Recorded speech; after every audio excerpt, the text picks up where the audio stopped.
एक दिन शेर जंगल में गहरी नींद सो रहा था। अचानक एक छोटा सा चूहा खेलते खेलते शेर के जिस्म पर चढ़ गया। शेर ने गुस्से में आकर फौरन चूहे को अपने पंजे में दबोच लिया।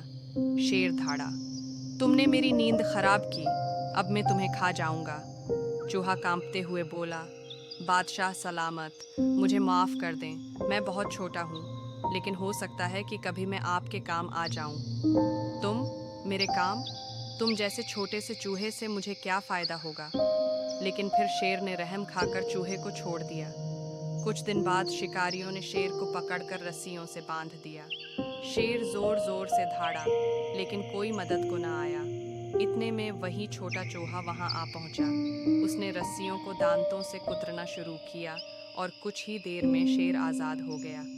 शेर हैरान हुआ और चूहे से कहा, आज तुमने साबित कर दिया कि छोटा होकर भी बड़ा काम किया जा सकता है। चूहा मुस्कराया और कहा, बादशाह सलामत, नेकी कभी रायगा नहीं जाती,